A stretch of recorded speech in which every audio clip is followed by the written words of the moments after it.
Hey guys, it's Rama from the Cherished You.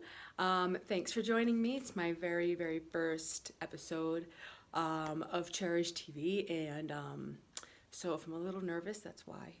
Just FYI. I'm not gonna lie about that one. So first things first, just to kick things off and kind of get us all on the same page, just to make sure you are in the right place, you are here for the right reasons, and you're not wasting your time. Because seriously, who has time to waste anyway? So I'm going to kind of just give you guys an overview of what this space is about and what you can expect from me going forward, and the kind of material and content and strategies that I share. So the Cherished You is a company that I founded a few months back.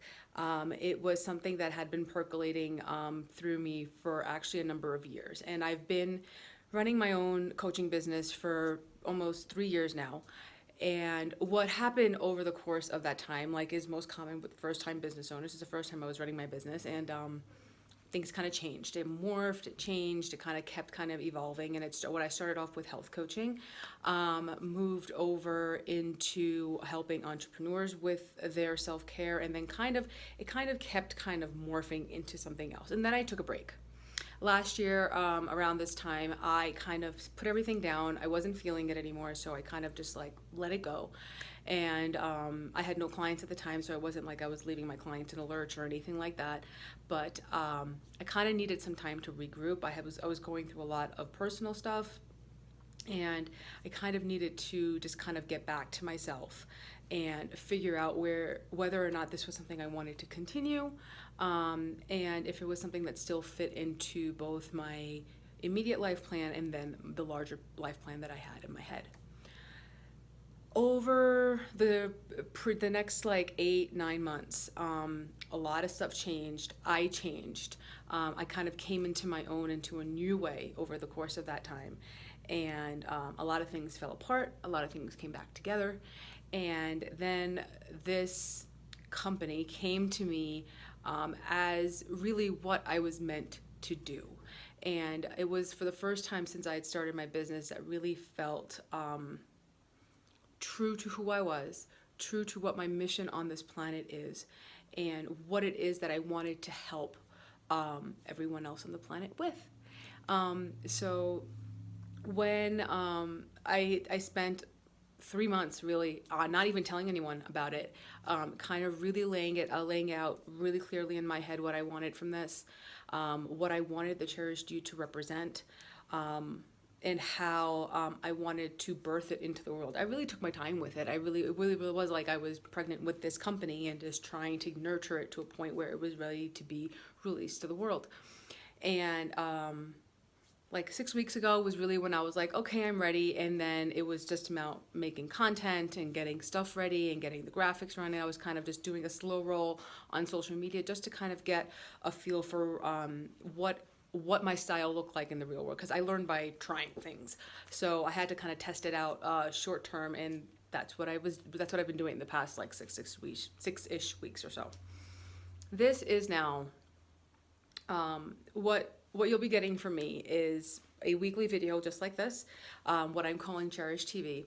And what this will be, it will kind of hit on the major points of what the Cherished You is about. The Cherished You is a self-care coaching company. I am coaching women who are recovering from toxic relationships. Now, toxic relationships can be in anything, in any form. It's not always another person, but most likely is. It could be detaching from your parents because if maybe they were toxic, detaching from a significant other. Maybe you're getting out of a relationship and that person was toxic. Maybe you're breaking up with your old self who was toxic to you. It could be any number of things. A boss, an old job, an old anything, anyone. And toxic is also a relative term. For some people, toxicity could be having experience with narcissists. This is very common, especially with the women that I've worked with in the past and the women that I'm helping now. Narcissism is coming up in a more profound way. I think it's just always been there. People are just recognizing it better now. So there is a lot of experience. A lot of women are realizing, and I'm going to be talking about women, but I've helped men as well. But this is mostly geared toward women. Just that's why I'm talking about women. But whether it's narcissism, whether it's just people who are of low vibration, who complained all the time, not necessarily narcissists or sociopaths in any way, but just really negative people who didn't want to help themselves. And you are naturally just more inclined to be of the self-development type, to be of like, how can I be the best version of me? But your environment, the people you're around, your tribe is not one that you align with. How do you stay true to yourself? How do you find who you are? Stick to that. Bring that into the world and not care about being abandoned, being left alone, not feeling supported. All of those things. How do we do that? And that's where the self-care comes in. Because for me, this is a journey of self-love. For us to be our best version of ourselves, we have to be in complete love with ourselves in an unconditional way. That is accepting all the warts and accepting all the great parts, and then finding a way to integrate both those into a whole person, into a whole human who is able to serve this planet. Now, whatever that service may be. Your service may be that you are a mother and you are a great mom. Your service could be that you are a fitness instructor and you're really, really good at that and you help other people feel good about themselves. But you can't bring your best self to any of those positions. It could be that you're a writer and you need to write your best stuff that will help somebody, that will help light a light bulb in someone's head that they've never thought of before. Whatever it is that you do, it doesn't matter what form it comes in, we are all valuable. And that value comes from this underlying foundation of self-love. And for me, how I teach that both to myself and to my clients is through self-care. Because self-care is so much more than what people think it is, and it's so foundational to everything that we do. You cannot give to others until you are, in and of yourself, confident, sure, and full.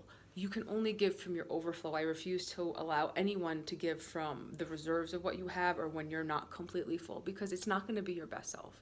Your best self requires that you take care of you first so you're able to take care of others. So no matter what profession you're in, what your work is, however you want to present yourself to the world, self-care is just a non-negotiable. You have to take care of the body that you were given. You were only given one. You have to listen to your soul, because that is what is going to guide you to make all the right decisions, to take all the right risks, and to present yourself in the way that you are meant to be presented. So that's really what this is all about. That's what the Cherished You is all about. And the underlying theme of all this that you'll hear me talk about a lot, and you'll see me mix it in all the time, which is self-care is a spiritual practice. A lot of people don't want to hear that. If you are not spiritual in any way, or if you are very attached to whatever religion you were raised with, it doesn't matter. It is a spiritual practice. It's an energetic practice. Self-care is about getting your energy to a vibration and to a fullness, to a frequency that allows you, that almost forces you to give to others, because you can't keep it within yourself anymore. There's so much overflow that it must be shared.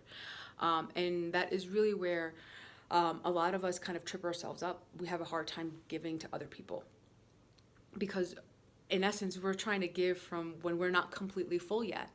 And you're going to feel anxiety and lack, and feel just kind of like grabby about it, because you're not full yet.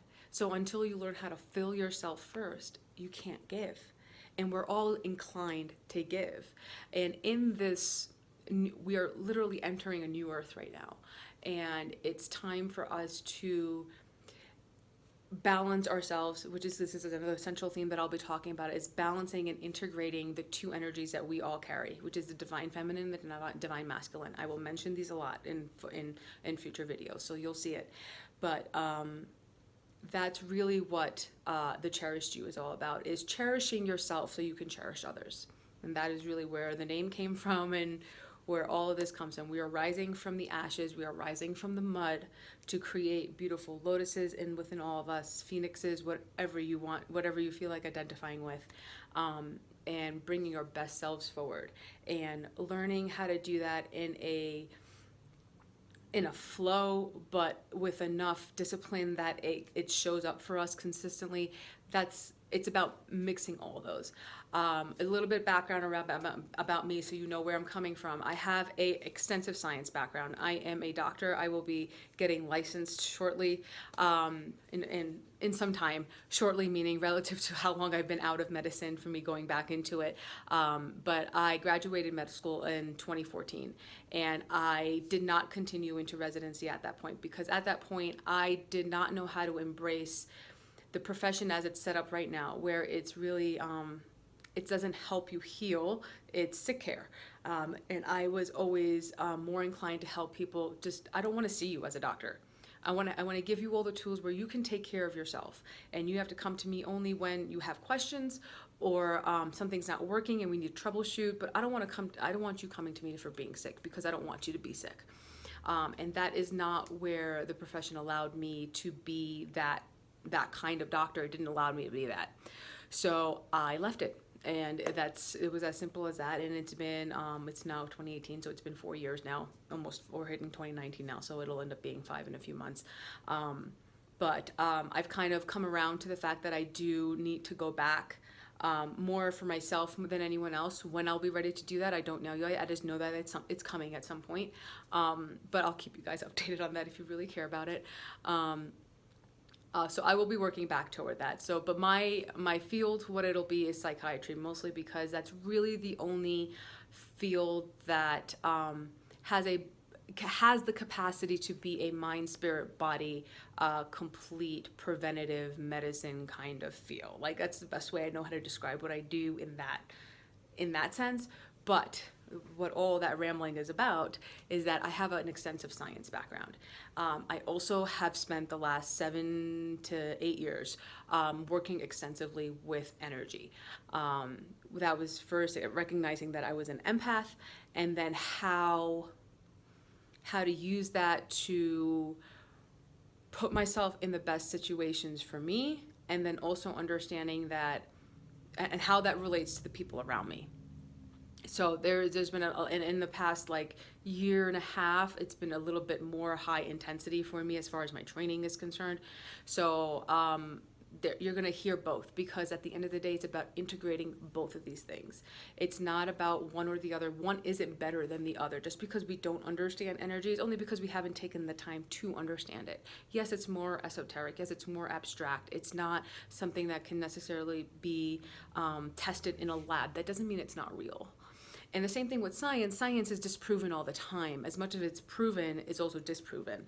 And that's the point of it, is using those methods just to test things out on yourself, being open to the answer being wrong, and being able to go back to the drawing board and seeing what the other answer could be. That's really what this is about. We're going to be integrating both of those here. One is not any superior than the other. Nothing is about superiority here. It's just about finding the balance within yourself between the two competing energies that have been competing all this time, but it's now time to integrate them into one. So you'll be hearing a lot about this kind of thing. So that's just a quick overview with this first video. I'm hoping to I tend to talk a lot, but I'm trying to, if you see me looking down, that's just me looking at my notes, because I want to make sure I hit everything that's important and I don't go too far off track, because I do have a tendency to do that. But that's what we'll try to find a different way to fit that into other things at some other point. But for now, that's it. Thank you so much for joining me. I hope you will come back for next week's episode. Up until then, please take time to take care of yourself, and I will talk to you soon. Bye.